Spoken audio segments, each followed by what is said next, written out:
கருணை கடலை கந்தா போற்றி அப்படின்னு ஏன் சொல்கிறாங்க தெரியுமா? தன்னோட பகைவனாக இருந்தால் கூட அவனோட கெட்ட எண்ணங்களை அழித்து தம் அருகிலே வச்சுக்கிறவரை தான் முருகப்பெருமான். அது மட்டும் இல்லாமல் தன்னோட பக்தர்கள் கேட்ட வரத்தை அள்ளி அள்ளி கேட்டதை கேட்டபடியே கொடுக்கறதுனால தான் கருணை கடலை கந்தா போற்றி அப்படின்னு சொல்கிறாங்க. சூரசம்ஹாரம் அன்னைக்கு சூரபத்மனோட உடன் பிறந்த சகோதரர்களான பத்மாசுரன், சிங்கமுகன், தாரகாசுரன் எல்லாரையும் முருகப்பெருமான் அழிச்சிடுறாரு. இறுதியாக சூரபத்மன் எல்லாத்தையும் இழந்து நிராயுத பாணியா ஒரு மாமரத்துக்குள்ள போயிடுறாரு. முருகன் தன்னோட வேலால மாமரத்தை பிளந்து ஒரு பகுதியை மயிலாகவும் ஒரு பகுதியை சேவலாகவும் மாற்றி தன் அருகிலே வச்சுக்கிட்டாரு.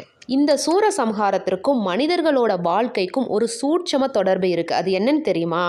எப்படிப்பட்ட கொடூரமான அரக்கனா இருந்தாலும் அவனுக்குள்ள இருக்கக்கூடிய ஆணவம், கல்மம், மாயை அப்படின்ற மும்மலங்களையும் அழிச்சு எப்படி முருகப்பெருமான் சேவலாகவும் மயிலாகவும் மாற்றி தான் அருகிலே வச்சுக்கிட்டாரோ அதே போல மனிதர்களாக பிறந்த நாம் ஆணவம், கண்வம், மாயை என்ற மும்மலங்களை அழிக்கும் போதே நாம் இறைவன் திருப்பாதத்தை சரணடைய முடியும் அப்படின்ற ஆழமான கருத்து தான் இந்த சூரசம்ஹாரம் அப்படின்ற ஒரு நிகழ்வுக்குள்ள அடங்கி